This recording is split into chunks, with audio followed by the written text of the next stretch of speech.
Einar Tangen. Einar, thank you for joining us on TRT World. Can we look at this from a cultural and political point of view, if you don't mind, rather than a medical point of view? How much do you think brand China is suffering through the coronavirus? I don't think China is really suffering. Actually, the response has been fairly welcomed. WTO, CDC, all the World Health Organizations. In terms of what has happened, in every year there's a new kind of virus. This one is particularly virulent.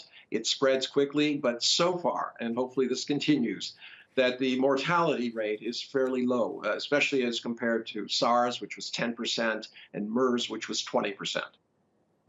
I want to ask you a very difficult question, and I want you to bear in mind that I'm not a white Westerner, okay? I'm a brown man. I was born in Pakistan.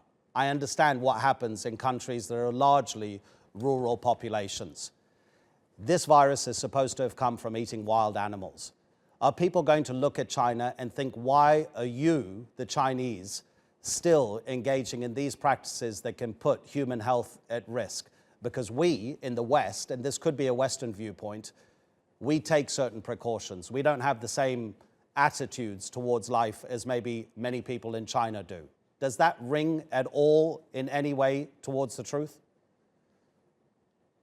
I don't know. I mean, if you go back a few years, there was mad cow disease. You had hunters in the United States who had picked up the infection. A number of people died. It was absolutely fatal. I think there's only one person who ever recovered from it. So, it's this idea that you do take risks when you go into the wild and you slaughter wild animals. It happens around the world. It's the majority of places. It doesn't matter whether it's India, South America, Africa, other parts of Asia. There's still very much eating wild creatures. I think in future in China that this will be sharply curtailed. And it's not a question of saying, that somehow the Chinese are backwards or something like this. I mean, eating chocolate-covered ants, scorpions, things like this. This is sometimes considered a kind of food adventure. But as I said, in future, this will be taken very seriously. I can guarantee you the Chinese government will be cracking down on this. They had initially after the SARS virus, and I think at this point it'll pretty much end.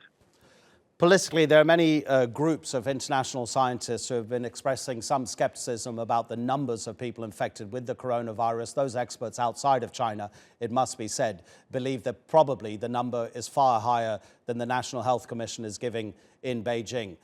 I know about 5 minutes ago, we had a guest lined up. This guest lives just outside of Wuhan city and was going to give us an eyewitness account of what life is like in that part of China. A friend of theirs has just been called by a member of the government, probably local government, I don't have those details. That official was asking our guest's friend questions about our guest. Our guest is now too scared to talk to us on TRT World about what's happening in Wuhan. Yeah, I don't know that, kind of anecdotal accounts are going to help things. The greatest danger at this point is fear itself. People are in panic mode. They're listening to a lot of social chatter on social media. It's suggesting all sorts of things from, conspiracy theories about foreign governments planting this to, this is somehow involved in Chinese politics. And these are really very silly. If people want to know about it, they should go to the website, which is being run jointly by the CDC, the WHO, and China, that is disclosing real time all of the facts and figures that's going on. China has been in an unprecedented way more transparent, and this is coming from the health professionals. There are always people out there who are going to cast doubt. There's a lot of news out there which is not based on anything except opinions, and they seem to be very negative towards China, which is kind of mirroring a lot of the current news, whether it's about Huawei or about the Chinese government or trade. Einar, we always appreciate your contributions on TRT World. Thank you so much. Einar Tangen speaking to us from Beijing.